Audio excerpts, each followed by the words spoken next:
तो बंगाल चुनाव में असदुद्दीन ओवैसी का भी बड़ा बयान सामने आया है। टीएमसी कांग्रेस पर ओवैसी ने निशाना साधा है और उन्होंने चैलेंज भी दिया। उन्होंने कांग्रेस में दम है तो बीजेपी को बंगाल में हराकर दिखाओ। ओवैसी ने ये चैलेंज कांग्रेस पार्टी को दिया है। मुस्लिम लीडरशिप से दोनों पार्टियों को डर है, ओवैसी ये भी कहते हुए नजर आए। तो असदुद्दीन ओवैसी ने कहा कि गुजरात के लिंबायत से अपने विरोधियों को दिया है। बंगाल में उनकी पार्टी के चुनाव लड़ने पर टीएमसी और कांग्रेस ने जो आरोप लगाया उसका जवाब भी असदुद्दीन ओवैसी की तरफ से दिया गया। उन्होंने लगातार अपने ऊपर हो रहे सियासी हमले पर जवाब दिया है और बंगाल चुनाव को लेकर टीएमसी और कांग्रेस पर तीखा हमला किया। मुझ पर इल्जाम लगाते हैं कि ओवैसी इलेक्शन लड़ता है तो बीजेपी को फायदा हो जाता है।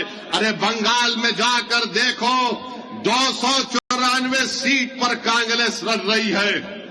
294 सीट पर कांग्रेस लड़ रही है, टीएमसी लड़ रही है। 250 सीट पर लेफ्ट फ्रंट लड़ रहे हैं और ओवैसी की पार्टी 11 सीट पर लड़ रही है। तो सबके पेट में दर्द शुरू हो जाता है।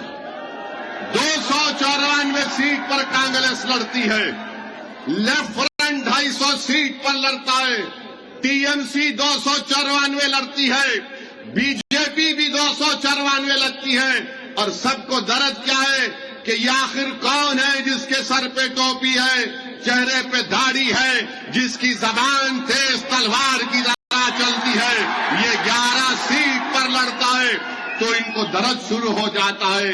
इनको लगता है बीजेपी जीत जाती है। अरे 11 को छोड़ो, 270 पर तुम जीत जाओ और बीजेपी को हरा दो, तुम में दम है तो बताओ मुझे।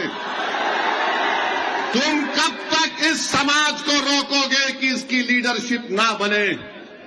मजलिस से डर इसीलिए है कि सबकी लीडरशिप होती है, पटेल समाज की लीडरशिप होती है, ओबीसी समाज की लीडरशिप होती है, दलितों में बास तबकात की लीडरशिप होती है।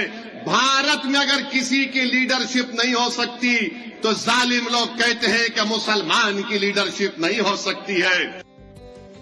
अब आपको नोएडा